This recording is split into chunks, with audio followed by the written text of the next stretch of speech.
Thank you.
धन्य ते संसारी दयावंत जे अंतरी,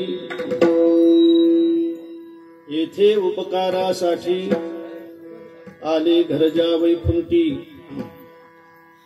लटिके वचन नाही देही उदासीन, येथे उपकारासाठी आले घरजा वैकुंठी. मधुरावाणी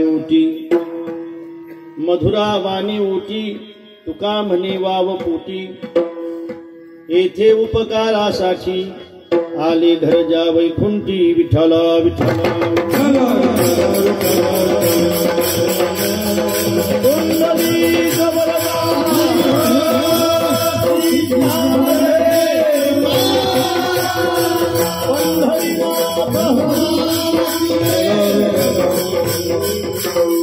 महायोग पीठे तटे भीमरथ्यां वरं पुंडरीका यदा तुम मुनीन्द्रैः समागत्य तिष्ठन्तमानन्दगन्धं परब्रह्मलिङ्गं भजे पाण्डुरङ्गं पाण्डुरङ्गाकरं.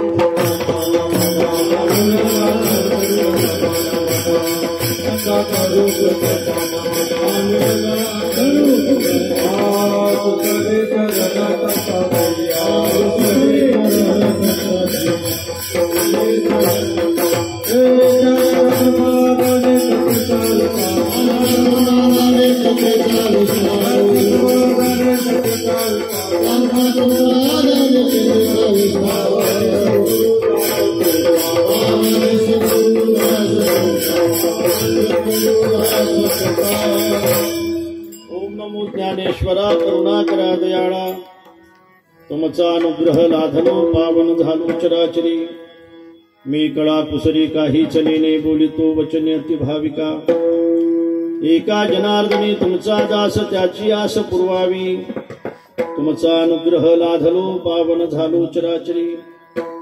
नमो सद्गुरो तुकया ज्ञान दीपा, नमो सद्गुरो सच्चिदानंद रूपा, नमो सद्गुरो भक्त कल्याण मूर्ती, नमो सद्गुरो भास्करा पूर्ण कीर्ती. जयांची केलिया स्मरण होय सकळ विद्यांचे अधिकरण. तेची बंधू श्रीचरण श्री गुरूंचे ते नमस्कारोनी आता. विठला विठला विठला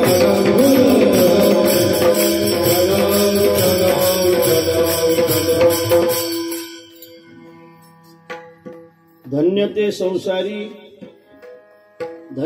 संसारी दयावंत जे अंतरी, येथे उपकारासाठी आले घरजा वैकुंठी.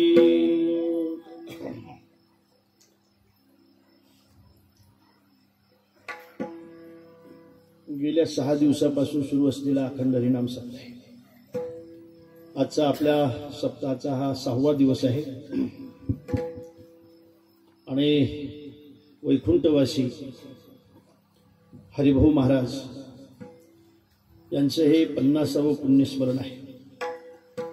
50वी ही पुण्यतिथी आहे. 50 वर्षापासून सतत या ठिकाणी पूजनीय महाराजांच्या पुण्यतिथी महोत्सव आपण साजरा करताय. या वर्षीचं ही 50वे वर्ष आहे. खरं म्हणजे एखादा उत्सव 50 वर्ष सतत चालवणं या गोष्टी तशा फार कठीण असतात. चालू करणं सोपं आहे, टिकवणं कठीण असतं. महाराज असं म्हणतात एका ठिकाणी, कठीण योगा उनी क्षेम. एखाद्या वेळेला एखादा योग माणसाच्या जीवनामध्ये येणं ही गोष्ट जरी सोपी असली तरी त्याचा क्षम होणं ही गोष्ट कठीण आहे. पैशाचा योग माणसाच्या जीवनामध्ये येत असतो, पण ज्याच्या जीवनामध्ये पैशाचा योग येत असेल त्याला त्याचा क्षम करावा लागतो. एखादं पद माणसाला प्राप्त होत असतं अचानक एखाद्या वेळेला, त्याला योग म्हणतात, पण त्याचा क्षम करण्याची जबाबदारी फार मोठी असते. मला असं वाटतं की लग्नाचा योग प्रत्येकाच्या जीवनामध्ये येत असतो. आता तो थोडा कठीण झाला आहे, पण मला असं वाटतं की लग्नाचा योग येणं ही गोष्ट तशी सोपी आहे. त्याला ते कठीणच आहे म्हणा, पण एखाद्या वेळेला आहे, पण त्याचा क्षम होणं ही गोष्ट अत्यंत कठीण आहे. तो क्षम करावा लागतो. बरोबर आहे ना माझं चौकदार? बरोबर आहे.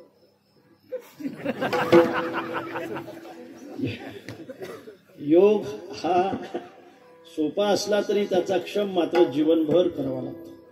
आणि म्हणून 50 वर्षाच्या अगोदर या ठिकाणी पूजनीय महाराजांच्या पुण्यतिथीचा उत्सव हा सुरू झाला. आणि त्या पुण्यतिथी उत्सवाला यावर्षी 50 वर्ष पूर्ण होतात. हरिभाऊ महाराज आहेत, नंतर परशुराम महाराज आहेत, नंतर आपण सगळेजण त्यांचे खऱ्या अर्थाने शिष्य आहात. अनेक मृदंग या गावामध्ये वाचतायत. 50 पेक्षा जास्त मृदंगे एका गावामध्ये राहतात. हे सगळे उपकार जर कोणाचे असतील तर ते हरिभाऊ महाराजांचे उपकार आहेत. म्हणून त्यांच्या ऋणातून उत्तीर्ण होण्यासाठी आपण हा उत्सव साजरा करा.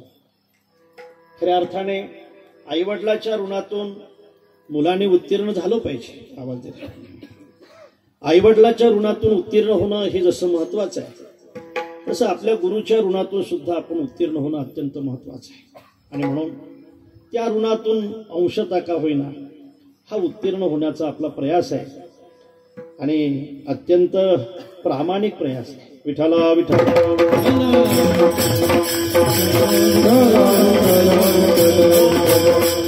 आनंद वाटतो की एवढे सगळे टाळकरी, ह्याच्यामध्ये गावातलेच बरेचसे टाळकरी आहेत है ना, काही बसेल आहेत,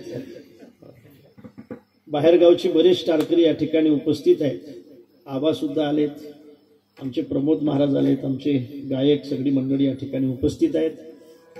आणि खऱ्या अर्थाने या सप्ताहातली अत्यंत लक्षणीय ज्यांची उपस्थिती आहे, अत्यंत महत्वाची उपस्थिती, ते आमचे स्वामीजी अर्थात सुरेशानंदजी महाराज या ठिकाणी उपस्थित आहेत. आमचे दिनकर महाराज या ठिकाणी टाळ घेऊन उभे आहेत.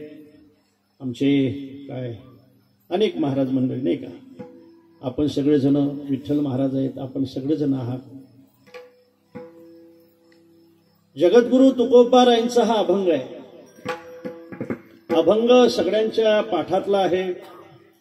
आपण गेल्या अनेक दिवसापासून कीर्तन ऐकताय म्हटल्यापेक्षा आपण जन्मापासून कीर्तन ऐकताय.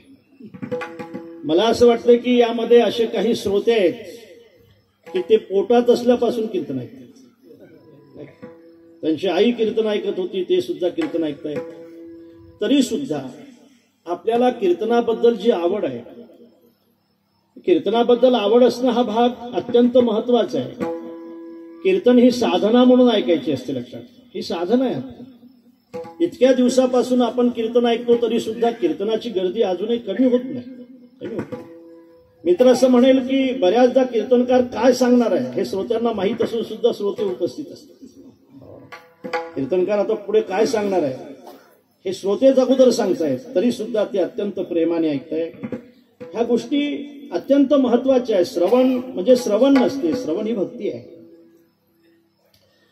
त्या भक्तीला फार मोठं प्राधान्य आहे परमार्थामध्ये. ती पहिली भक्ती आहे. श्रवणम कीर्तनम विष्णुस्मरणम पादसेवनम अर्चनम वंदनम दास्यम सख्यम आत्मनिवेदनम, अशा 9 भक्ती ज्या सांगितल्या त्यातली पहिली भक्ती आणि अत्यंत महत्वाची भक्ती जर कोणची असेल तर श्रवण आहे.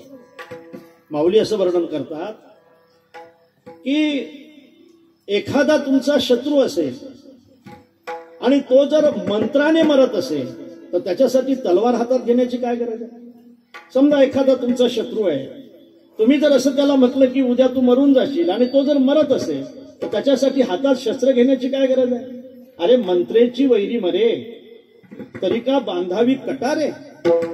पुढे माऊली असं म्हणताय, रोग जाय दूध साखरे तरी कडुनिंब का प्यावा.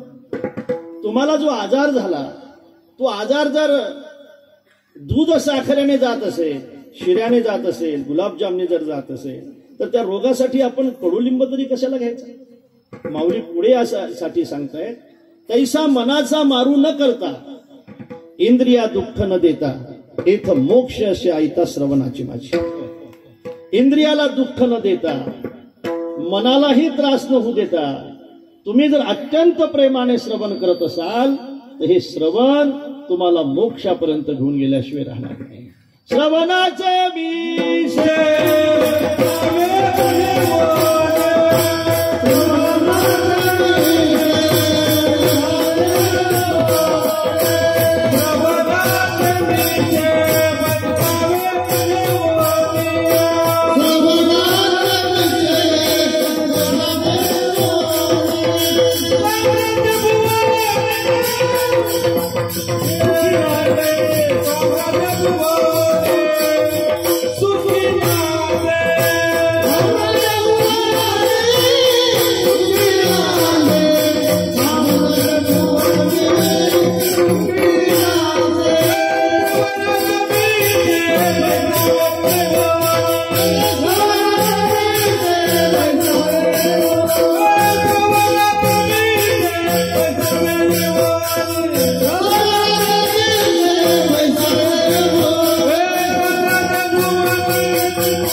श्रवण केलं पाहिजे.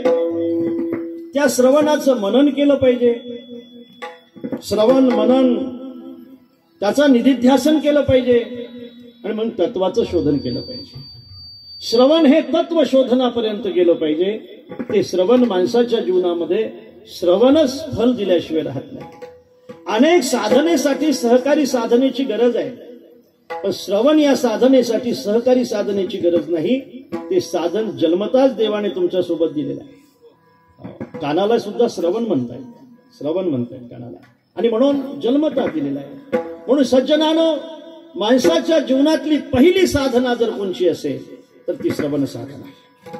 ती अत्यंत प्रेमाने केली पाहिजे. काही लोक आपण एकदम वर गेलो पाहिजे असं वाटतंय, पण नाही. श्रवणाशिवाय पहिली पायरी आहे बघा. श्रवण हे कोणची पायरी आहे?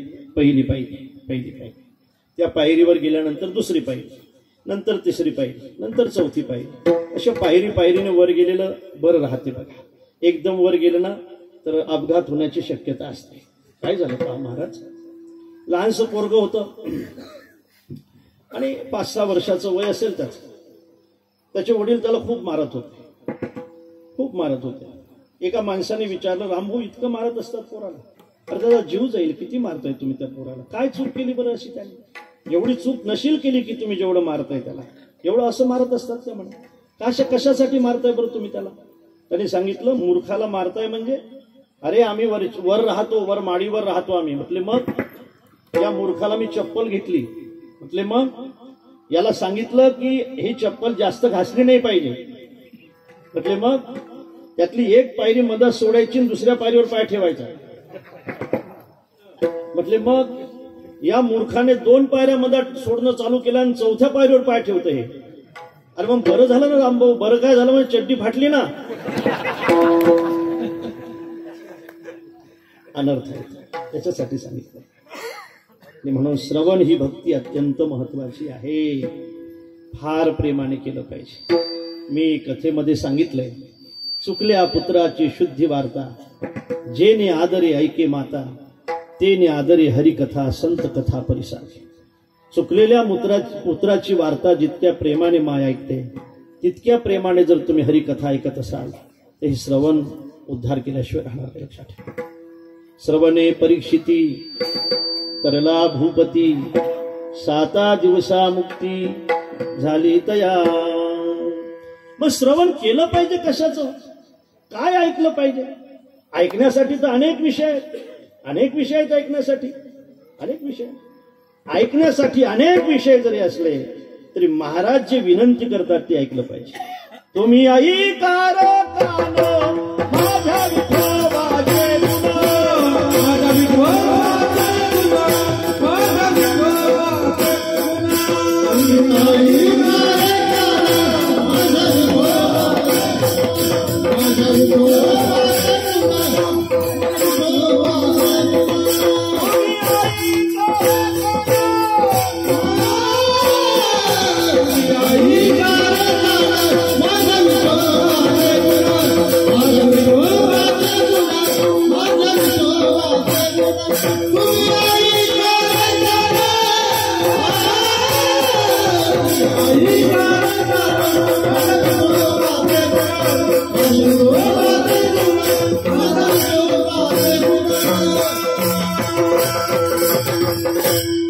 नाही ऐकायची महाराजा कानाने दुसऱ्याची निंदा, दोघांनाही पतन होते. करणाऱ्याचं तर पतन नंतर आहे, ऐकणाऱ्याचं पतन अगोदर आहे. लक्षात ठेवा. अरे निंदा करण्याची संधी आपण त्याला उपलब्ध करून देतोय ना, ऐकतोय म्हणजे, बरोबर आहे ना. निंदा करण्याची संधी समोरच्या माणसाला उपलब्ध होते, याचं कारण ऐकणारे भेटतायत म्हणून. निंदा ऐकणाराच जर माणूस भेटला नाही तर पुढच्याची काय ताकद आहे निंदा सांगायची. म्हणून महाराज म्हणतात, ऐकायचं असेल ना तर तुम्ही ऐका रे कान माझ्या विठोबाचे, घेई घेई माझे वाचे, गोड नाम विठोबाचे ऐका. काय ऐकलं पाहिजे, एक तर विठोबाचे गुण ऐकले पाहिजे. आणखी काय ऐकलं पाहिजे, माऊली म्हणताय वाचा जेथ, वाचा जेथ विसवे ते साधू कथा. साधूची कथा ऐकली पाहिजे. एक तर देवाची कथा ऐकली पाहिजे, नाही तर साधूची कथा ऐकली पाहिजे. देवाची कथा आणि साधूची कथा हे श्रवण माणसाला मुक्त केल्याशिवाय राहत नसते.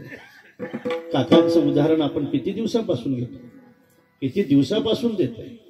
मला असं वाटतं की हे उदाहरण एखाद्या वेळेला आमच्या कीर्तनकारांच्या मुखातून 1,00,000 वेळेला तरी श्रोत्याने ऐकलं असेल, 1,00,000 वेळेला तरी ऐकलं असेल. तरी सुद्धा तेच ते उदाहरण आपण ऐकतो ना, हे उदाहरणासाठी ऐकायचं नसते, उदाहरण संदेश घेण्यासाठी आणि मुक्त होण्यासाठी ऐकायचं असते. अर्जुना, मला खरं युद्धभूमीवर सुद्धा मला तुला साधूची कथा सांगायची इच्छा होते रे. कशासाठी सांगणार आहे देवा तू साधूची कथा. अरे तुला मला साधू बनवायचं आहे. मला साधू बनवण्यात तुम्हाला काय भेटणार आहे. अरे राजा, तू गप्पा साधूच्या मारतोय तू. मी निघून जाईल, मी हे करणार नाही, मी रक्ताने माखलेल्या गादीवर बसणार नाही, मी भीक मागे, मी युद्ध करणार नाही. लाज कशी वाटत नाही तुला, मला युद्ध करायला सांगतो. हे लाज अशी ना गव्हारे कर्मे सुता, तुला लाज कशी वाटत नाही, मला युद्ध करायला सांगतो तू. नाही करणार मी. अरे कौरवा जरी वधावे तरी युधिष्ठिरा का न वधावे, हे एर आघावे गोत्र आमुचे. कौरवाला वधायला सांगतो लेका, मग काय तू उद्या तर युधिष्ठिरावर बाण सोडायला सांगशील. आमच्या गुरुला मारायला लावतो देवा, तुला काय करायचं काय आम्हाला. आम्हाला आमच्याकडून पाप करून घ्यायचं तुला, हत्वैताना तथाईना, आमच्याकडून पाप करून घ्यायचं तुला, आम्हाला नरकात घालायचं तुला, आमचा पिंड द्यायला कोणाला राहू देतं का नाही तू? आम्हाला जर तू युद्ध करायला सांगत असेल तर आम्ही युद्ध करणार नाही. मग तू काय करशील अर्जुना? निघून जाईल. कुठं जाशील? आळंदीला जाईल. तिथं काय करशील? 2 गुंठे जागा घे.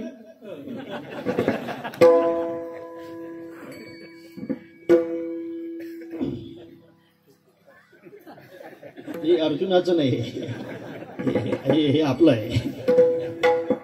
निघून जाईल का सोडून? पण रक्ताने माखलेल्या गादीवर नाही बसणार देवा, नाही बसणार. नकांक्ष विजयं कृष्ण नच राज्यं सुखानीच किन्नो राज्येन गोविंद किंबोगैर जीवित नवा. नको मला हे मला काहीही नको, मी यातलं काही करणार नाही.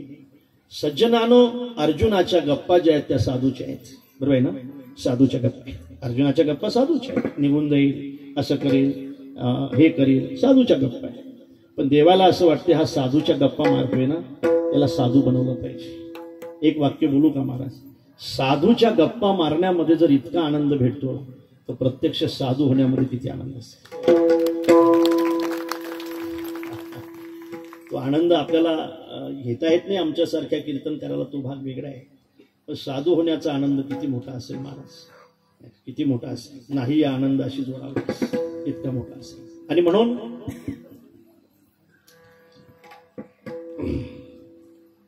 अर्जुना, मला तुला साधू बनवायचं आहे. महाराज, 18 अध्यायामध्ये असा एकही अध्याय नाही की देवाने अर्जुनाला साधू बद्दल काही सांगितलं नाही. बघा नाही तर तुम्ही बघा, 18 अध्यायामध्ये बहुतेक असा एकही अध्याय नाही की ज्या अध्यायामध्ये कुठंतरी साधुत्वाची सूचना भगवंताने अर्जुनाला दिली नाही. 12व्या अध्यायात तर दिली, 9व्या अध्यायात तर दिलीच, 2ऱ्या अध्याय तर आहेतच, 18व्या अध्याय तर आहेतच. अनेक श्लोक आहेत, आपल्याजवळ वेळ कमी आहे. 18 अध्यायामध्ये कुठं कुठं साधुत्वाबद्दलचा विचाराला सगळं आहे. तुम्ही अशोचान अन्वशोचस्त्वम प्रज्ञावादवश भाससे गतासून गता संचनान शोचंती पंडिता. अर्थात या ठिकाणी सुद्धा सूचना साधुत्वाचीच आहे. पंडिताच्या गप्पा मारतोय का, पण तू पंडित नाहीस, तू साधू नाहीस, लक्षात ठेव. तुझ्या गप्पा साधुत्वाच्या आहेत. फक्त मला तुला साधू बनवायचं आहे. आणि अर्जुनाला साधू बनवण्यासाठी भगवंताने जी कथा सांगितली ती साधूची सांगितली. साधू कसे असतात माहिती आहे अर्जुना तुला? अनपेक्षः शुचिर्दक्षः उदासीनः गतव्यथः सर्वारंभ परित्यागी यो मद्भक्तः समे प्रियः अद्वेष्टा सर्वभूतानां मैत्रः करुण एव च निर्ममोहो निरहंकार समदुःख सुखक्षमी. ज्यांना सुख आणि दुःख समान असते अर्जुना. सुखी संतोषान यावे, दुःखी विषादान भजावे, लाभा लाभ न धरावे मना माझी. का गायीची तृषा हरू, का व्याघ्रा विष होनी मारू, हे नेनी जे गा करू तोय जैसे. गायीचीही तृषा हरवायची आहे, वाघ आला त्याला सुद्धा त्याला पाणी पाजायचंय, असा भेद पाण्यामध्ये जसा नाही ना, तसं साधूच्या जीवनामध्ये सुद्धा भेद नसतो अर्जुना. म्हणून अर्जुनाला भगवंताने गीतेमध्ये साधूचं चरित्र सांगितलं, साधूची कथा सांगितली. महाराज, मला असं वाटतंय की या अभंगामध्ये सुद्धा साधूचीच कथा आहे. विठ्ठल विठ्ठल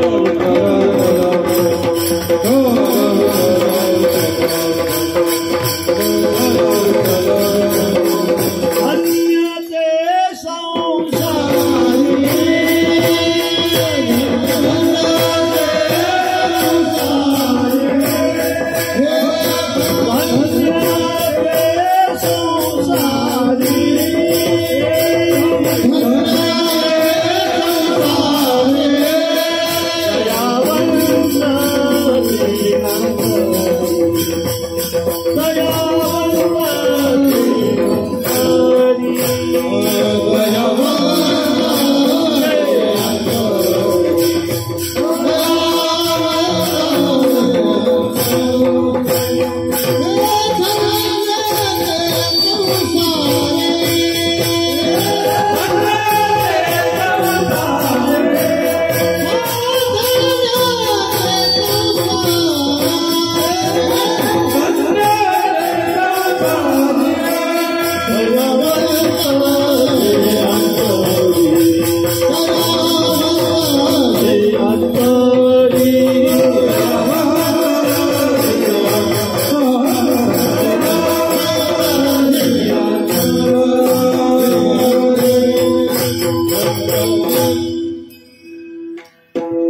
काय बघा, या अभंगामध्ये साधूचं नाव कुठेच नाही, या अभंगामध्ये भक्ताचं नाव कुठेच नाही. अभंग पूर्ण पाहतो, यामध्ये साधू कुण्या संताचं नाव नाही, पण हे वर्णन मात्र संताचं आहे, हे लक्षण मात्र संताचे. कसं असते पहा, एखाद्या वस्तूचं जर तुम्हाला लक्षण करायचं असेल ना, तर शास्त्र असं सांगते स्वामीजी नाही का, नाही प्रतिज्ञा मात्रेन वस्तुसिद्धी किंतु लक्षण प्रमाणाभ्याम. वस्तूची सिद्धी फक्त प्रतिज्ञेने होत नाही, त्याच्या लक्षणाने होत असते. त्याचे लक्षण जर तुमच्या लक्षात आले तर तुम्ही लगेच म्हणताय की ही वस्तू ही आहे, वस्तू ही. लक्षण महत्वाचे. हो, जो ज्याचा असाधारण धर्म असतो ते त्याचं लक्षण असतं, लक्षात ठेवा. जो ज्याचा असाधारण धर्म असेल ते त्याचं लक्षण आहे, ते त्याचं लक्षण आहे. लक्षण हे अव्याप्त नसावं, लक्षण हे अतिव्याप्त नसावं, लक्षणाचा असंभव नसावा. केलेलं लक्षण लक्षापासून दुसऱ्याच्या ठिकाणी जाऊ नये, केलेलं लक्षण लक्षाच्या एकांगी असू नये, आणि केलेल्या लक्षणाचा असंभव असू नये, असंभव असू नये. असंभव कशाला म्हणतायत जास्त मी तुम्हाला खोलात नेणार नाही, कारण तुम्ही माझ्या कथेचे श्रोते आहात. मला वेदांताकडे तुम्हाला न्यायचं नाही. कथा ही कथा असते, वेदांत हा वेदांत असतो. कथा कथेसारखेच करावं लागतात, तिथं काही वेदांत चालत नाही. आमच्या बिचाऱ्या भगिनी आपले माणसं बसलेले असतात, त्यांना कथा कथेसारखीच सांगावं लागेल ना. आणि म्हणून केलेलं लक्षण लक्षाच्या ठिकाणी नसेलच ते लक्षण कसं असेल? केलेल्या लक्षणाचा आणि लक्षाचा काहीही संबंध नाही, ते लक्षण कसं असेल? आता मला चोपदार अशी थोडं बोलू द्या. चोपदार, मला तुम्हाला दोघांना सशाच्या शिंगाबद्दल थोडं बोलायचं, बोलू का?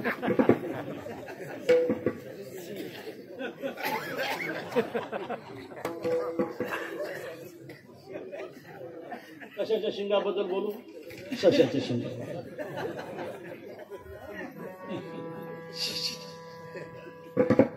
सांगा आता काय बोलू सशाच्या शिंगाबद्दल, सांगा. इतका वेळ? मग कार्ड बदला जरा. कोण्या कार्डाला जास्त रेंज आहे आता? बरं मारा. जिओला आहे का? जिओचं घ्या. अरे सशाला जर शिंगच नाही,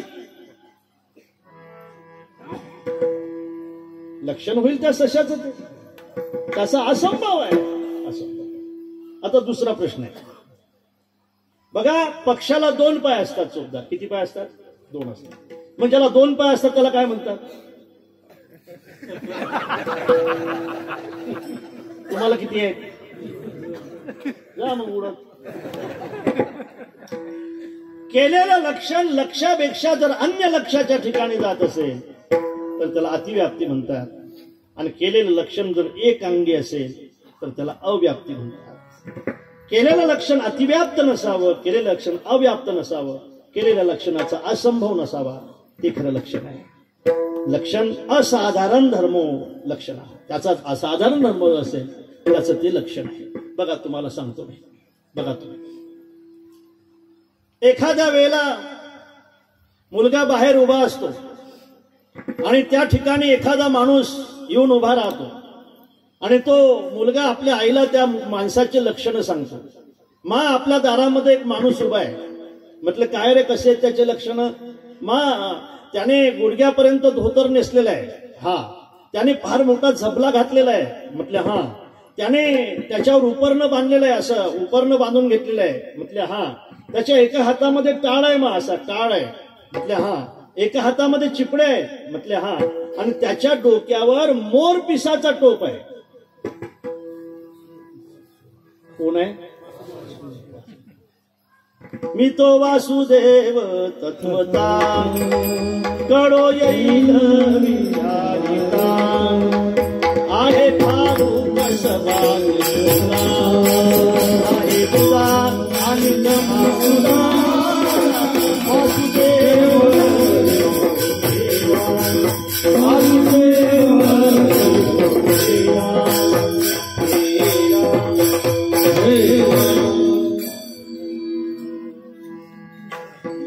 चाली इतक्या नाजूक आहेत ना, खूप नाजूक चालू आहे. वासुदेव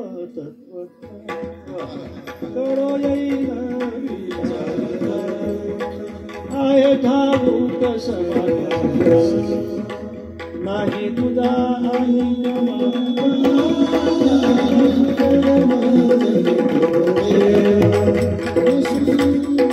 हा अरे असू दे, वासुदेव आहे तो, घेऊन जा शिरा त्याला. लक्षण सांगितले, लक्षात आलं की वासुदेव. एकदा पोरगा घरी गेला, मा हा आपल्या गावामध्ये एक माणूस आला. म्हटलं काय लक्षण आहेत त्याचे?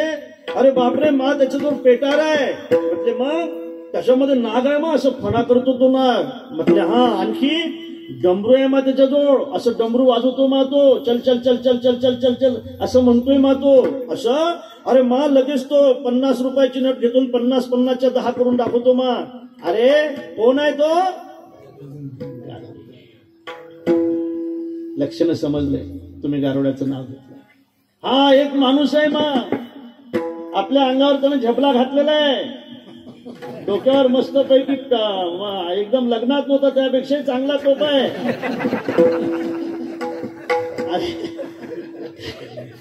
खांद्यावर काठी आहे मा, आणि त्याचा बाहेर जरी खूप रुबा बसला ना तर घरात काही चालत नाही मा. कोण आहे? हा विनोद सोडा. पण मला असं वाटतं की असे काही अभंग आहेत महाराजांचे की लक्षण सांगितलं की आपल्या समोर मूर्ती उभी राहते. सुंदर ते ध्यान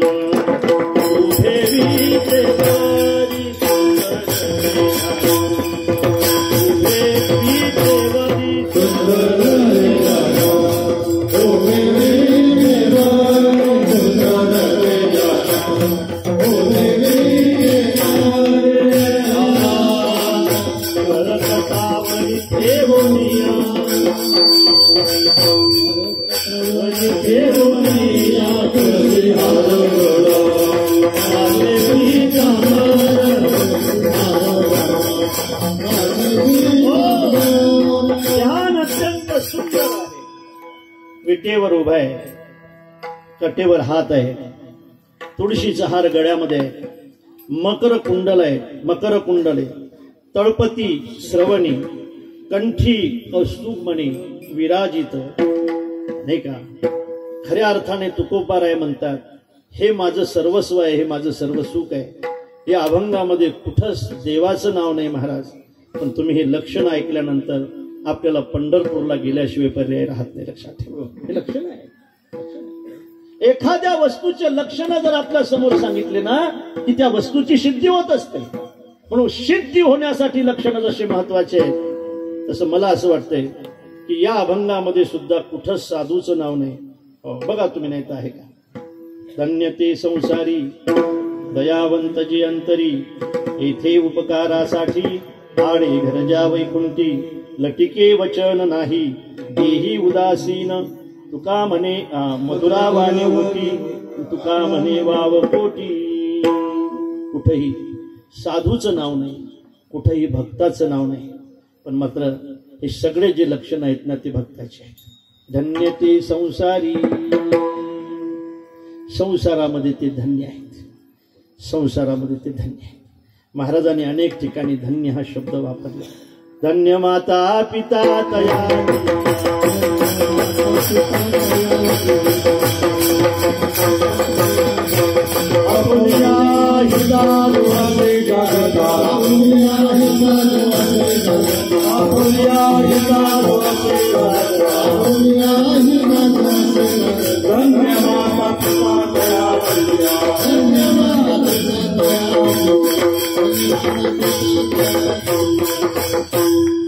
धन्य त्याची माता, धन्य त्याचा पिता, धन्य त्याची माता, धन्य त्याचा पिता,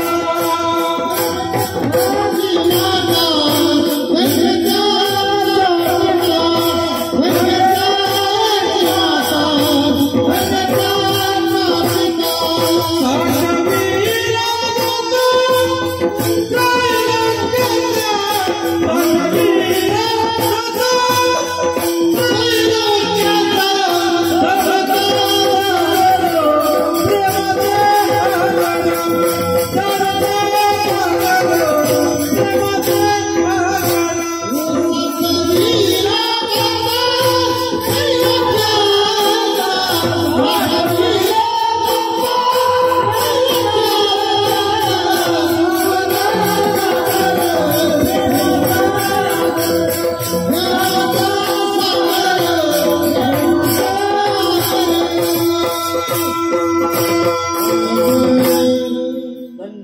माता धन्य त्याचा पिता साठविला दाता त्रिलोक्याचा सावता सागर प्रेमाचे आगर की झाला अवतार घेतला अवतार माडिया भरी धन्य ते अरण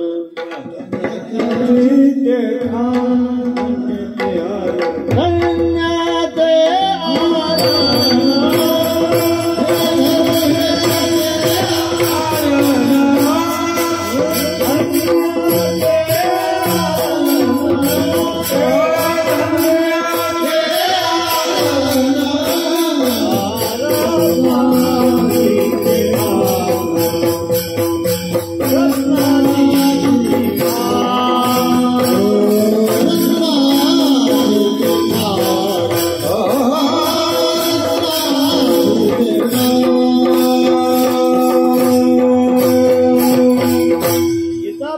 श्रवण करणारा एखादा साधक असेल ना, आपल्या परंपरेने खऱ्या अर्थाने आपल्या घरातली सगळी लोक जर वागत असतील ना, तर खऱ्या अर्थाने महाराज त्या साधकांच्या मायबापाला धन्यवाद देत आहेत. धन्य त्याची माता,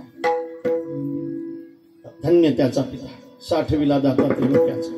त्रिलोक्याचा दाता आपल्या पोटामध्ये साठवण्याचा अधिकार ज्या भक्ताचा असेल आणि त्यालाही साठवण्याचा अधिकार ज्या मायबापाचा असेल, त्याचं पोट किती मोठं असेल. ज्याच्या एक पदा नभन पुरे ऐसा महान श्रीहरी, ज्याच्या एक पदा नभन पुरे, ज्याच्या एक पदा नभन पुरे ऐसा महान श्रीहरी, तो तद्हृदयात वास करतो तंदवखाना सरी. एका पदाने सगळं आकाश व्यापल्या जाते, दुसऱ्या पदाने सगळी पृथ्वी व्यापल्या जाते. आणि तो देव जर आमच्या सावतोबाच्या पोटामध्ये राहत असेल तर सावतोबाचं पोट किती मोठं असेल महाराज. आणि असे सावतोबा 9 महिने जिच्या पोटामध्ये राहत असेल तिचं उदर किती मोठं असेल. म्हणून धन्य त्याची माता, धन्य त्याचा पिता, साठविला दाता त्रिलोक्याचा. धन्य धन्य धन्य हा शब्द अनेकदा संत वाङ्मयामध्ये आलेला आहे. विठ्ठल विठ्ठल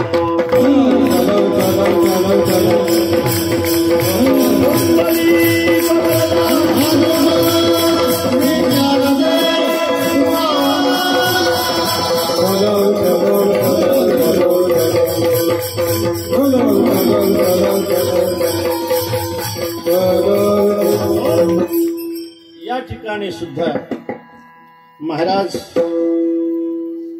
या संसारामध्ये धन्यता देत आहेत. धन्य ते संसारी. कसं आहे बघा, याची द्वितीया केली तर अर्थ वेगळा होतो, याची सप्तमी केली तर अर्थ वेगळा होतो. नाही का? राम हा रामो राम प्रथमा रामम रामो रामान द्वितीया रामेन रामाभ्याम राम ही तृतीया रामाय रामाभ्याम रामेभ्य चतुर्थी रामात रामाभ्याम रामे रामे रामे रामेश्वर. असं ते शब्द असतात. तिथं आकारांत पुल्लिंगी, उकारांत पुल्लिंगी, ऋकारांत पुल्लिंगी असे पुल्लिंगी असतात, स्त्रीलिंगी असतात. अशा पद्धतीने ते शब्द चालवायचे असतात. त्याची द्वितीय आहे, द्वितीयाचे प्रत्यय आहेत आणि सप्तमीचे सुद्धा प्रत्यय. मला वाटते सला ते सलानात आणि सप्तमीचे प्रत्यय आहेत आतित्व. धन्य ते संसारी दयावंतचे अंतरी. याचा अर्थ असा आहे की संसारी धन्य हे द्वितीय आहे आणि संसारामध्ये धन्य हे सप्तमी. संसारी धन्य हे द्वितीय आहे, हे संसारी धन्य आहे, हे संसारी धन्य आहे नाही म्हणता येणार. संसारामध्ये धन्यता आहे. संसारी धन्य असं नाहीत म्हणत महाराज, हे संसारातले धन्य, संसारामध्ये हे धन्य आहे, संसारामध्ये धन्य आहे.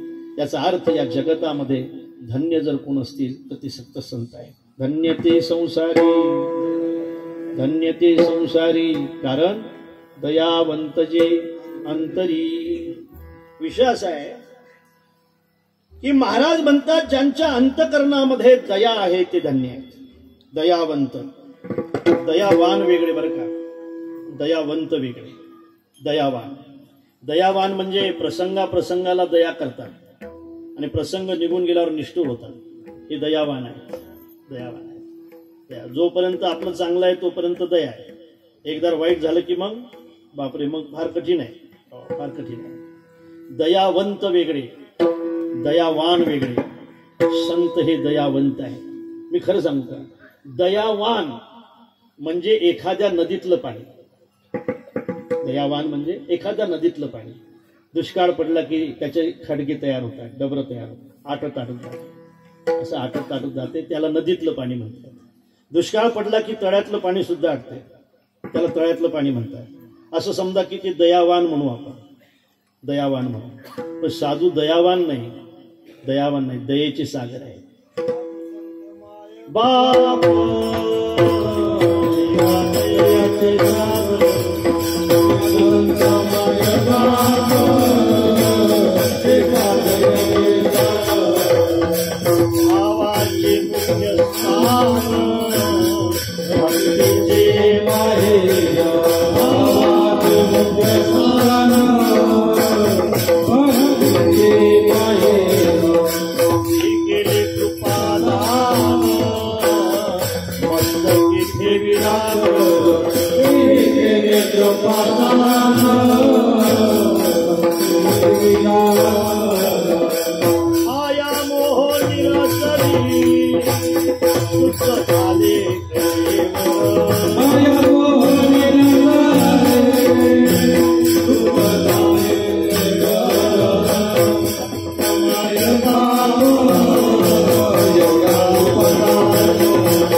सागर आहे.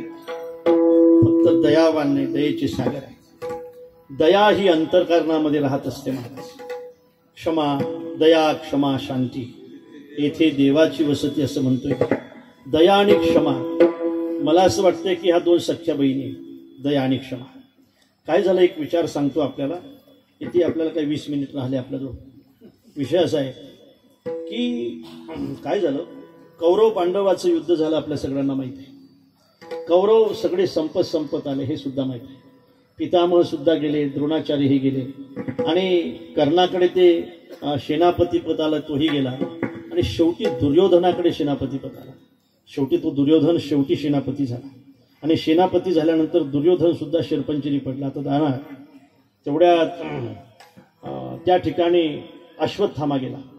अश्वत्थामा म्हटला की मला आता तुम्ही सेनापती बनवा. अरे पण सेनापती बनवायला सेना कुठे आहे आता? सेना संपलेल्या का? कशाचा पती होतो तू आता सेनापती? सेनाच नाही ना. अरे आहेत ना म्हणे. कोण आहे? 2 सैनिक आहेत ना म्हणे. कोणचे आहेत? कृपाचार्य आणि कृतवर्मा, हे 2 सैन्य होते. ऐका बरं का. हा अश्वत्थामा त्याचा सेनापती बनला. हे दोघही जण निघाले. दुर्योधन महाराज शेवटपर्यंत दुर्योधनच होता. लक्षात, शेवटपर्यंत दुर्योधन. काही माणसं आहेत नाही, शेवटपर्यंत दुर्योधनच राहतात. आता जवळ आलं तरी सुद्धा त्यांची वृत्ती नाही बदलत. लक्षात ठेवा, शेवटपर्यंत दुर्योधन होता, दुर्योधन. आणि दुर्योधनाने सांगितलं, जा, जर समजा तू माझा बदला घेत असेल तर याच्यापेक्षा दुसरा कोणचा आनंद आहे का? अश्वत्थाम्याला सांगितलं. अश्वत्थामा कृतवर्मा आणि कृपाचार्याला घेऊन निघाला. आणि बघा, रात्रीच्या वेळेला एका झाडाखाली ते झोपले. झोपल्यानंतर हे सैन्य झोपलं, 2 जण. आता अश्वत्थामाला कसली झोप येते? कसं काय करायचं, युद्ध कसं करायचं? म्हणून त्याला रात्रीच्या वेळेला त्या फांदीवर एक पक्षी दिसला, की ज्या पक्षाचं नाव रात्री घेऊ नये. त्याला काय म्हणतात? रात्री घेऊ नये म्हणतो मी. ज्या पक्षाचं नाव रात्री घेऊ नये असा पक्षी तिथं आला. आणि पक्षी आल्यानंतर महाराज त्या घरट्यामध्ये काही पक्ष्याची पिलं होती. काय करायचं आहे पक्षी माहिती आहे? हा पक्षी घरट्यात जायचा, त्याची मान तोडायचा आणि ते खाली टाकायचं. काही कारण नाही हो, काय कारण आहे, काय वैर आहे त्याचं? तरी पण मान तोडायचा, खाली टाकायचा, मान तोडायचा, खाली टाकायचा. शेवटी अश्वत्थाम्याला ही सूचना वाटली. अश्वत्थामा म्हणतो असं आपण केलं पाहिजे. आणि मग अश्वत्थामाने कृपाचार्य आणि कृतवर्माला उठवलं आणि ते 3 जण निघाले. त्यांना सांगितलं, बरं झालं की देव पांडवांना घेऊन बाहेर गेले होते आणि सगळे लोक निवांत झोपले होते. युद्ध संपलंय, आता राहिलंच नाही कोणी, तर युद्ध करायचं कोणाशी? सगळे निवांत थकलेले होते आणि झोपले होते. महाराज कृतवर्मा आणि कृपाचार्य हे बाहेर उभे राहायचे दरवाजाजवळ. हा अश्वत्थामा आत जायचा आणि लेकाचा झोपलेल्या माणसाच्या माना कापायचा. खटाखट खटाखट खटाखट माना कापायचा. शेवटी अशा शिबिरामध्ये तो गेला, अशा तंबूमध्ये तो गेला की त्या ठिकाणी त्याला असं वाटलं की हे पांडव आहेत. पण ते पांडव नव्हते, पांडवांची मुलं होते, झोपले होते. पांडवच दिसले त्याला आणि त्याने खऱ्या अर्थाने त्याच्यासाठीच तो तिथं गेला होता. आणि त्याने त्या ठिकाणी पांडवालाच तर मारण्यासाठी आलं नाही. आणि म्हणून त्यांचे सुद्धा माना त्यांनी कापल्या, धडापासून वेगळ्या केल्या. आणि ऐका, ज्या वेळेला भगवान या सगळ्यांना घेऊन परत आले, ज्यावेळेला द्रौपदी त्या तंबूमध्ये गेली, त्या शिबिरामध्ये गेली, त्यावेळेला तिचे मुलं तिला मेलेले दिसले. खूप आकांत करत होती महाराज, खूप रडत होती, खूप रडत होती. काय करायचं तुमचं धनुष्य, काय करायची तुमची कथा? अरे कन्हैया, तू आमच्या सोबत असून सुद्धा आमचं असं काय झालं, काय केलंय, काय अश्वत्थाम्याने मारलं असेल? मला माझी मुलं जर युद्धामध्ये युद्ध करत असताना जर गेले तर मला आनंदच होता. पण असं काय केलं मी पाप की माझे 5ही मुलं गेले? कोणी मारलेत? अश्वत्थाम्याने मारले. म्हणून अर्जुन आणि भीम अश्वत्थाम्याला पकडण्यासाठी निघाले. दोघही जण गेले. पकडला महाराज अश्वत्थामा, त्याने बांधला रथाला आणि आणला द्रौपदीच्या समोर. ऐका, समोर उभा केला. द्रौपदी त्या अश्वत्थाम्याकडे पाहत होती. एका बाजूने कन्हैया उभा होता, 5 पांडव उभे होते. बस फक्त द्रौपदीने सांगितलं की भीम म्हटलं हिच्या डोक्यातच गदा टाकतो मी, एका गदेत मारून टाकतो लेकाला. अर्जुन म्हणतो असा बाण सोडतो की त्याचा चिरच्छेदच करतो. माझ्या मुलाला मारलंय ना तू, तुझा सुद्धा चिरच्छेद केल्याशिवाय राहणार नाही. आणि म्हणून फक्त पाहत होते की द्रौपदी कधी सांगते आणि कधी याच्या डोक्यामध्ये मी गदा घालतो. असं सगळेजण वाट पाहत होते. आणि द्रौपदी अश्वत्थाम्याकडे पाहत होती. अश्वत्थाम्याकडे पाहत असताना एकदा तिने आपल्या 5ही पतीकडे पाहिलं, एकदा आणखी कन्हैयाकडे पाहिलं, आणखी अश्वत्थाम्याकडे पाहिलं, आणखी कन्हैयाकडे पाहिलं आणि आपल्या पतीकडे पाहिलं. आणि पतीला सांगितलंय सोडून द्या. अर्जुन म्हटलं याला सोडून द्यायचं, याला सोडून द्यायचं. त्यांनी झोपीत सगळे लोक मारले, आपले 5 मुलं मारले, या अश्वत्थाम्याला सोडून द्यायचं? नाही सोडणार. द्या सोड, द्या सोड. अश्वत्थाम्याला द्रौपदीने तिचे मुलं मारल्यानंतर सुद्धा सोडून द्यायला लावलं. त्याचं कारण असं आहे, अश्वत्थाम्याची माय अजून जिवंत होती. अश्वत्थाम्याची माय जिवंत होती. द्रौपदी म्हणते, माझे मुलं मारल्यानंतर मला जसं दुःख होतंय, आई एक विशिष्ट जात आहे का, आई एक विशिष्ट जात आहे. माझे मुलं मेल्यानंतर मला जे दुःख होते ते त्या ठिकाणी अश्वत्थाम्याच्या मायला सुद्धा झाल्याशिवाय राहणार नाही. मला जे दुःख झालं ते मला दुसऱ्या मायला द्यायचं नाही, म्हणून सोडून द्यायला. एक लक्षात ठेवा, अश्वत्थाम्याला जी क्षमा केली ना कोणी? द्रौपदीने, आईने. अश्वत्थाम्याला जी आईने क्षमा केली ना, याचं कारण अश्वत्थाम्याच्या आईची तिला दया आली. त्याला दया म्हणतात, त्याला क्षमा म्हणतात. दयावंतजी अंतगी, अंतकरणातच दयाची उत्पत्ती होत असते ना महाराज. दया काय फक्त नेत्र करत असतात, कान करत असतात, पाय करत असतात? नाही, अंतकरणामध्ये दयेची उत्पत्ती होत असते. आणि अंतकरणापासून ज्याची दया असेल ना, त्याची दया कशी असते? दया करणे जे पुत्रासी,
दया ही अंतकरणामध्ये राहत असते. कशाला म्हणतायत? माऊली सुंदर वर्णन करतायत महाराजांचं. आता दया ती ऐसी पूर्ण चंद्रिका जैसी निवविता नकडसी सानेत. पौर्णिमेचा चंद्र शीतलता देत असताना श्रीमंताचा आणि गरीबाचा भेद करत नाही. माऊली असं म्हणतात, चिखली रुतली गाय धड भाकड न पाय ते चिनी होई काला भुला. ते चांगली आहे का वाईट आहे, ती भाकड आहे का तरुण आहे, असा विचार न करता तिला बाहेर काढण्याचा जो प्रयत्न करतो ती खरी दया आहे. दुसऱ्याबद्दल आपल्या अंतकरणामध्ये जे असेल ती खरी दया आहे. आपल्या मुलावर जेवढं आपण करतो तेवढंच दुसऱ्यावर जर करत असो ती खरी दया आहे. माझ्या जगद्गुरु तुकोबाराने ऊस आणले, पोरांनी मधातच मागितले, देऊन टाकले सगळे, एक घरी आणला. हा तरी कशाला आणलाय म्हणे? पोरासाठी दिले होते ना. हा म्हटले पोरासाठीच दिले होते. मग वाटले कोणाला? पोरालाच वाटले. अरे पोरासाठी ऊस दिले होते ना. म्हटलं हा पोरासाठी दिले होते. दिले कोणाला? पोरालाच दिले. त्यांचे काय ना आपले काय, पोरं पोरं असतात शेवटी. आणि म्हणून त्याला अंतकरणापासून दया म्हणतात महाराज. ही दया पारमार्थिक माणसाजवळ असली पाहिजे. एक सांगू तुम्हाला, एक दुर्जनाचं वर्णन करत असताना असं सांगितलं, अकरुणत्व अकारण विग्रह परधने प्रयोषितीच स्पृहा स्वजन बंधू ईश्व स्वहिष्णुता प्रकृती सिद्ध इदमनी दुरात्मना. दुरात्मा कशाला म्हणतात? दुसऱ्याची श्रीमंती पाहून ज्याचं पित्त खवळते त्याला दुरात्मा म्हणतात. लक्षात आलं ना? आणि कारण नसताना जी माणसं भांडणं करतायत त्याला दुरात्मा म्हणतात, त्याला दुर्जन म्हणतात, त्याला दुर्जन म्हणतात. अकारण विग्रह, अकारण विग्रह, काहीच कारण नाही. एका मोहल्ल्यामध्ये एक बिचारी भगिनी राहत होती आणि तो मोहल्ला सगळा कंटाळला होता तिला. त्याचं कारण असं होतं की तिने कोणाशी तरी भांडण केल्याशिवाय जेवणच करत नव्हते. कारण भांडण केल्याशिवाय तिला जेवण जातच नव्हतं. भांडण केलं तर मग मस्त जेवायची. आणि सगळ्या मोहल्ल्यातल्या महिलांनी तिचं नाव विचारा ना काय होतं म्हणून. तिचं नाव होतं शांताबाई. इथली नाही बरं का, ती दृष्टांतातली आहे, नाही तर मागं लक्षात. आणि शांताबाईला भांडण केल्याशिवाय जेवण जात नव्हतं म्हणून मोहल्ल्यातल्या सगळ्या महिलांनी असं ठरवलं की शांताबाईशी आपल्याला भांडण करायचं नाही, करायचंच नाही म्हणे. काही म्हणून द्यायला भांडण नाही करायचं, भांडण नाही करायचं असं ठरवलं. आणि शांताबाईला तर भाकर जात नव्हती, भांडण केल्याशिवाय तर जेवण जात नाही, आता काय करणार आहे. म्हणून शांताबाई दुसऱ्या एका घरी विस्तव मागायला गेली. विस्तव मागत होते पहिले नाही का, विस्तव नाही, विस्तव द्यावा थोडासा, विस्तव मागायला गेली आणि भांडण करायचं नाही असं ठरवलं होतं. शांताबाई म्हटली, सखू विस्तव दे. म्हटलं काय हरकत नाही शांताबाई, घेऊन जा. मग ते मला वाटतं तो झारा घातला, त्याला काय म्हणतात, तो झाराच म्हणता येत ना, झारा.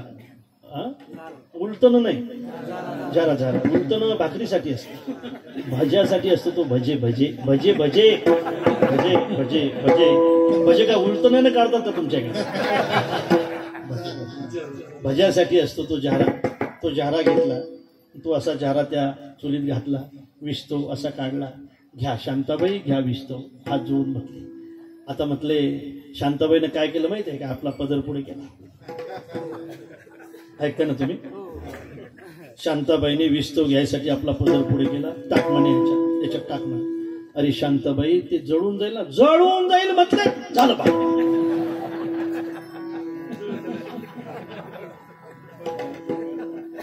अकारण विग्रह, कारण नसताना जी माणसं द्वेष करतायत ना, दुर्जन आहेत. आणि दुर्जनाचं पहिलं लक्षण आहे अकरुणत्व. ज्याच्या अंतकरणामध्ये दुसऱ्याबद्दल थोडीशी सुद्धा दया नाही त्याला सुद्धा दुर्जन म्हणताय. आणि म्हणून संत कसे असतात महाराज? दयावंत जे अंतरी विठ्ठला विठ्ठला.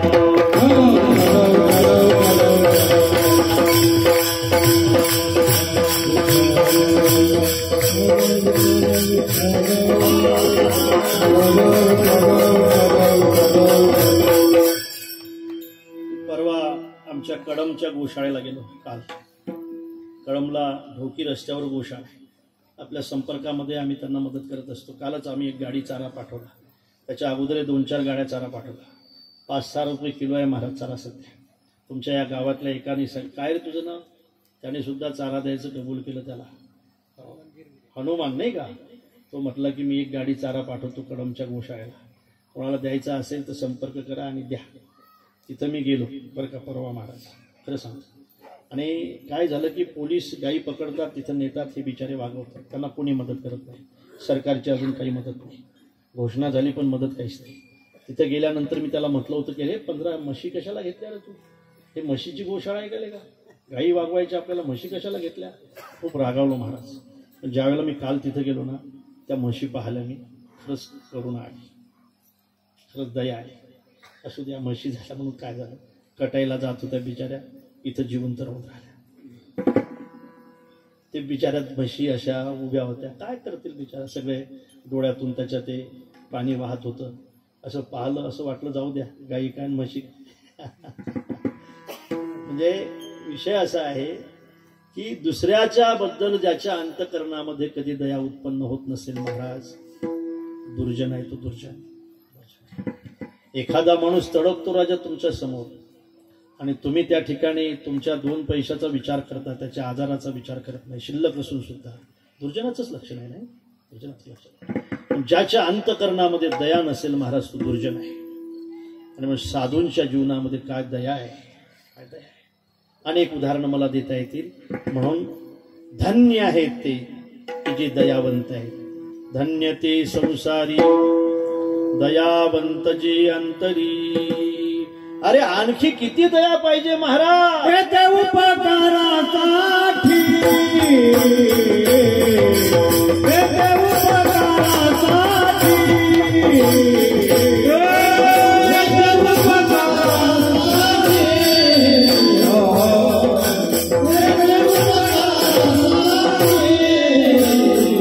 आले घरच्या वैकुंठी, आले घरच्या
वैकुंठीच्या घर ते येथे उपकारासाठी आले. त्यांचं घर वैकुंठामध्ये आहे, ते इथे उपकारासाठी आले. हे दया नाही, ही दया नाही, हे दया नाही. अरे ते कोण्या वैकुंठातून आले, ते स्थल वैकुंठातून नाही आले. ते कारण 3 प्रकारचे वैकुंठ आहेत मला. एक स्थल वैकुंठ आहे, नको वैकुंठीचा वास. एक भूवैकुंठ आहे, भूवैकुंठ पंढरपूर. एक स्वरूप वैकुंठ आहे, ज्ञानदेवा पाठ हरिहा. कोणी कोणाचं स्वरूप सोडायला तयार असते का महाराज, खरं सांग, तयार असते का. कोणी कोणाचं मान सोडायला तयार असते का, कोणी कोणाचं पद सोडायला तयार असते का. एखादा पंतप्रधान झालेला माणूस नायगाव मध्ये येऊन सरपंच होण्याची इच्छा करावी त्या माणसाने, करेल का कोणी असं. हा, सरपंचाला मुख्यमंत्री होण्याची इच्छा होईल, पण मुख्यमंत्र्याला सरपंच होण्याची कशी इच्छा होईल बाबा. सरपंच होणं म्हणजे फार कठीण असते, आणि गावातलं सरपंच म्हणजे खूप कठीण असते. आणखी एखाद्या वेळेला आमदार होईल माणूस, पण सरपंच होणं कठीण आहे. पण त्याने अपेक्षा करावी या ठिकाणी सरपंच होण्याची. हे जसं स्वरूप सोडून खाली येणं आहे, तसं साधूचं स्वरूप म्हणजे साक्षात प्रभू आहे. ते स्वरूप सोडून सुद्धा ते या ठिकाणी येत आहेत. आपली दया येते म्हणून, आपली दया नाही का. म्हणून येथे उपकारासाठी आले घरच्या वैकुंठी. वैकुंठातून इथे येत आहेत. खरं सांगू का तुम्हाला, एका उंचीची माणसं ज्या ठिकाणी राहतात ना, त्या ठिकाणी कोणाची किती उंची आहे हे समजत नाही. पण एखाद्या ठेंगण्या माणसामध्ये उंच माणूस आला ना, लोक त्यांच्या उंचीचं कौतुक केल्याशिवाय राहत नाही.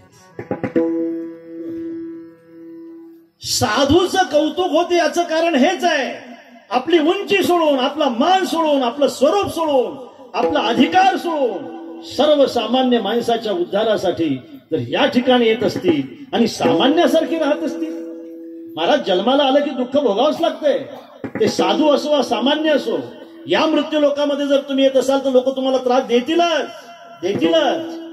तुम्हाला त्रास दिल्याशिवाय राहणार नाही. तो त्रास तुम्हाला सहन करावा लागेल. आपण त्रास करतो, सहन करतो, याच्या पाठीमागे स्वार्थ आहे, आणि साधू त्रास सहन करतात त्याच्या पाठीमागे दया आहे. आणि म्हणून येथे उपकारासाठी आले घरजा वैकुंठी, लटिके वचन नाही, लटिके वचन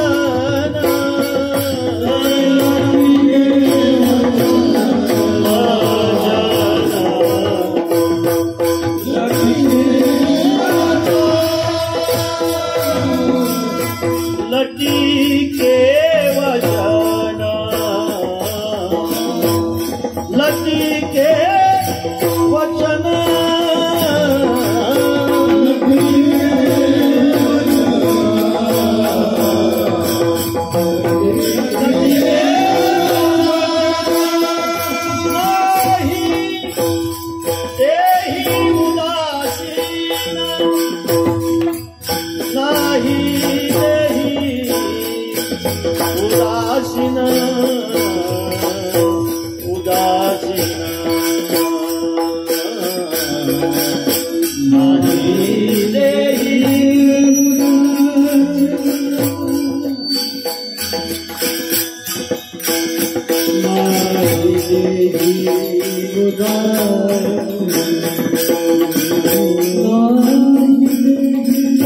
संसारामध्ये जे कधी खोटं बोलत नाही, आपलं नुकसान झालं तरी खोटं बोलत नाही. अरे खरं बोलणं म्हणजे भगवत प्राप्तीचं साधन आहे. खरे बोले तरी फुकासाठी जोडे हरी. कशासाठी खोटं बोलायचं? मला पुराणाने एका ठिकाणी सांगितलंय की कुणाचा संबंध जोडत असेल तर खोटं बोलायला हरकत नाही, कुणी फासावर जात असेल तर बोलायला हरकत नाही. तर माझे तुकोबाराय म्हणतात कुणाचा संबंध जोडत असला तरी खोटं बोलायचं नाही. कशासाठी खोटं बोलायचं? खोटं बोलणं हे फार मोठं पाप आहे, आणि म्हणून साधू कधी खोटं बोलतो. देही उदासीन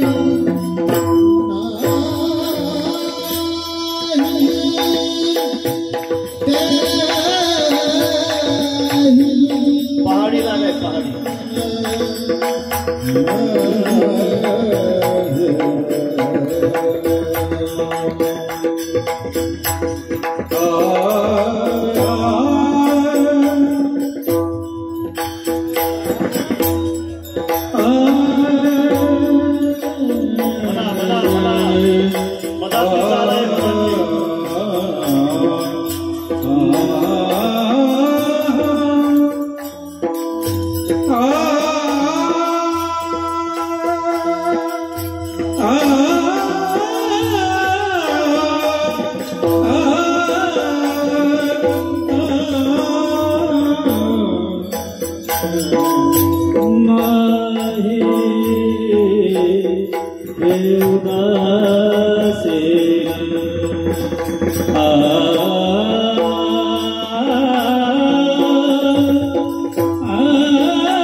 लटिके वचन नाही देही उदासी.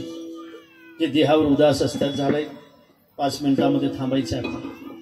उदास म्हणजे जे जे उदास असतात ते संत असतात असं नाही, पण जे संत असतात ते मात्र देहावर उदास असतात. कारण जे उदास असतात ते संत असतात असं जर आपण मानलं एखाद्या वेळेला तर आपल्याला काही लोक उदास असतात नाही का, पैशासाठी काही उदास होतात, उदास असतात पैशासाठी काही लोक उदास होतात, आपल्या जीवावर सुद्धा उदास होतात. कर्जापायी काही लोक आत्महत्या करतायत ना, करतायत, उदासच आहेत, म्हणजे उदासच आहेत, देहावर उदास आहेत म्हणूनच आत्महत्या करतायत ना, देही उदास. म्हणून असू दे करून घेतील. चला लवकर लवकर लवकर गट्टा पडला.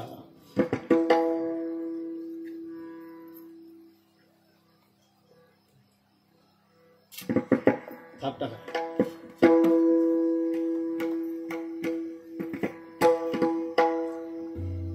पैशासाठी काही लोक उदास होतात, जीवावर उदास होतात, आणि काही व्यसनासाठी सुद्धा उदास होतात. व्यसनी माणसं सुद्धा उदास असतात महाराज. ऐका इकडे ऐका. व्यसनी माणसं सुद्धा जीवावर उदास असतात नाही का. एका ठिकाणी मी एक व्यसनी माणूस पाहिला, अक्षरशः गटारामध्ये तोंड होतं त्याचं. मी म्हटलं हो भाऊ हे गटार आहे, हे गटार आहे. तो म्हटलं तुम्हाला काय करायचं, गाव आहे माझं, गटार आहे माझं. कुठं गाव आहे माझं, गटार आहे माझं. हे देही उदास. याला भक्त म्हणायचं का तुम्ही? नाही म्हणता. एक तर माणूस घरी आला आणि घरी येऊन आपल्या बायकोला म्हटला, हे बघ मी जर मुख्यमंत्री झालो ना सगळं महाराष्ट्र बदलून टाकलं. मुख्यमंत्री झालं सगळं महाराष्ट्र बदलून टाकीन आणि पंतप्रधान झालं देश बदलून टाकेल. मुख्यमंत्री झालो तो महाराष्ट्र बदलून टाकील, पंतप्रधान झालो तो देश बदलून टाकेल. ती बाई म्हटली इतकं पीत असतात का? हो तुम्ही महाराष्ट्र नंतर बदला, देश नंतर बदला. तुम्ही लुंगी म्हणून मा परकोर घातला तो बदला.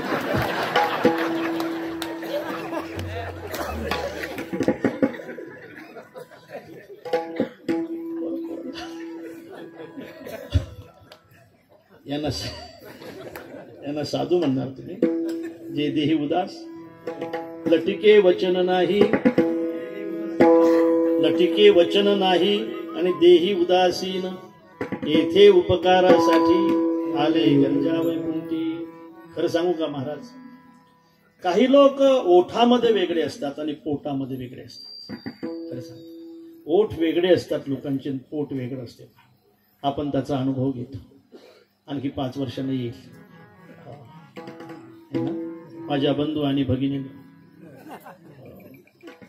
आम्ही म्हटलं होतं, ही काळी आई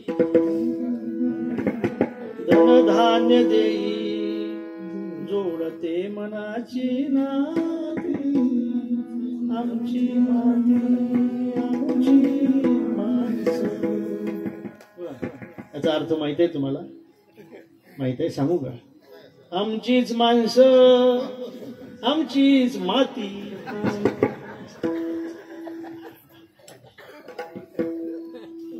या लोकांचे ओठ वेगळे आहेत, महाराजांचं पोट वेगळं आहे. मी सांगू का, ओठ वेगळे असले तरी चालतील, पोट चांगलं असलं पाहिजे. आईचे ओठ मुलासाठी वेगळे असतात, पण तिचं पोट वेगळं असते मुलासाठी. साधूचे ओठ सुद्धा एखाद्या वेळेला आपल्याला वाईट वाटतात, किती सांगू तरी, पण मला असं वाटतं की त्यांच्या पोटामध्ये आपल्याला जागा असते. इथं सगळे पक्वादे आहेत. मला असं वाटतं असा एकही पक्वादा नाही की ज्यांनी चापट खाल्ली नसेल. असा एकही पक्वादा नाही की ज्यांनी कानाखाली घातली नसेल, नाही का? तुमच्या सहित असं एक. मला मी गेलो आणि लग्गीपर्यंत आलो आणि तिथं माझा हात मोडलेला असल्यामुळे मला ते जमत नव्हतं. आणि वैद्यबाबा म्हटले काय किती दिवसापासून हे काय बसत नाही तू? म्हटले बाबा मला जमत नाही. मग खेळतोय, उठ एडी हळद कुठली अभ्यास करतात, हातात पकवादावर थाप टाकायचे नाही कधी. उठून गेलं तिथं. तेव्हापासून उठलो बघा. मला असं वाटतं की असा एकही शिष्य नसेल की गुरुने त्याला मारलं नसेल. एकही शिष्य नसेल, असा एकही नसेल की ज्याला गुरुजीने मारलं नसेल. आम्ही तर इतके मार खाल्ला महाराज शाळेमध्ये, तुम्हाला काय सांगा, खूप मार खाल्ला. असो, विषय असा आहे की एखाद्या वेळेला हात वेगळा असला तरी मारणाऱ्याचं पोट वेगळं असतं.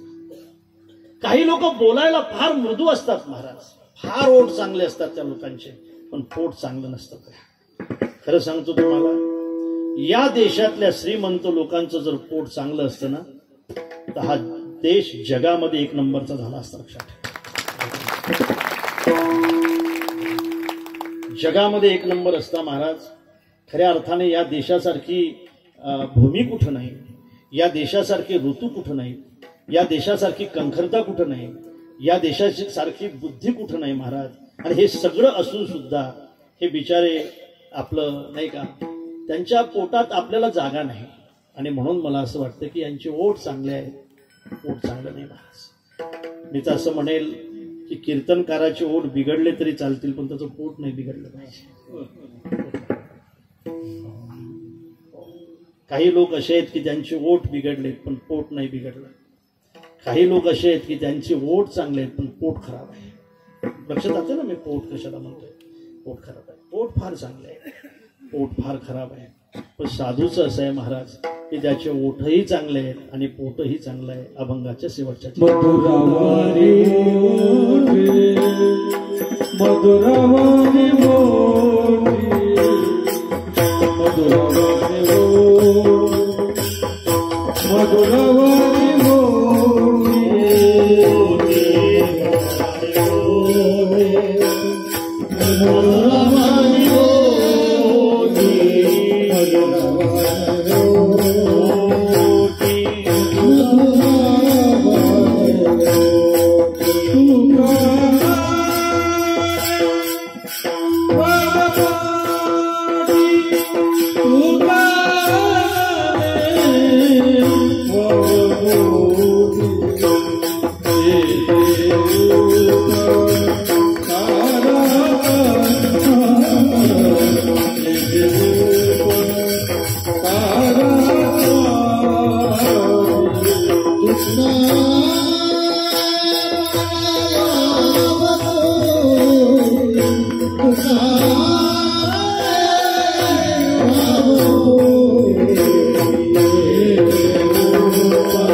हनुमंत महाराज विषय पिंपरी, ध्रुपद काका महाराज उपाडे, संदीप नाना जाधव.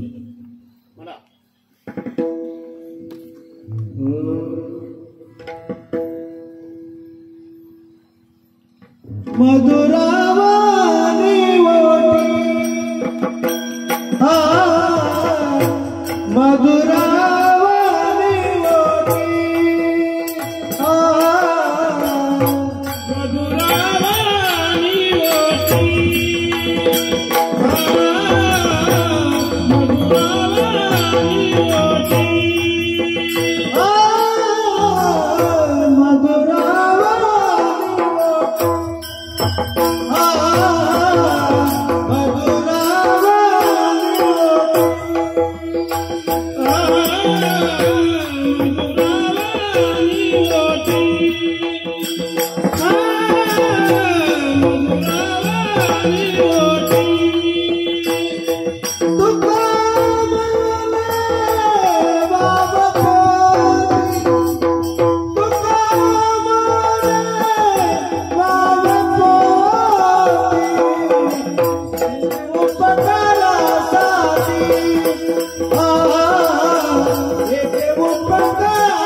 Ah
आजची सेवा या ठिकाणी विराम घेत आहे. गेल्या 6 दिवसापासून आपण कथा ऐकताय. उद्या कथेचा सांगतेचा दिवस आहे. उद्याची कथा सकाळी 10 वाजता चालू होणार आहे.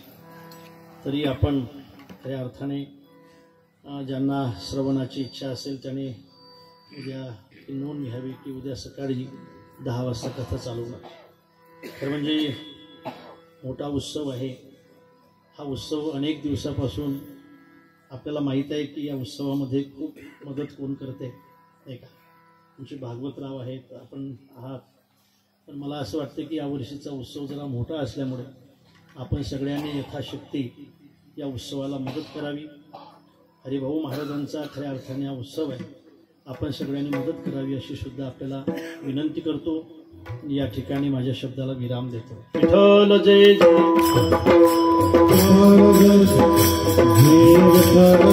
हरी